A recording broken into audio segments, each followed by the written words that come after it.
I'm saying that we are studying, but you find someone who is studying and the things are not coming out. Really, he passes not well. And we find that he's already disappointed.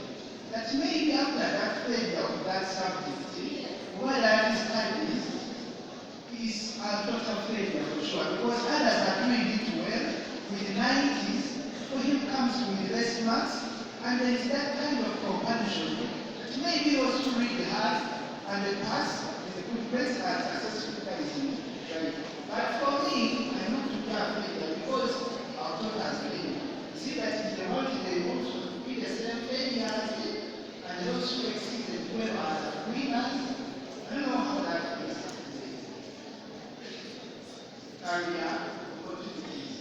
Those who studied well in school and was successful guys. Not really. Not really.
You see,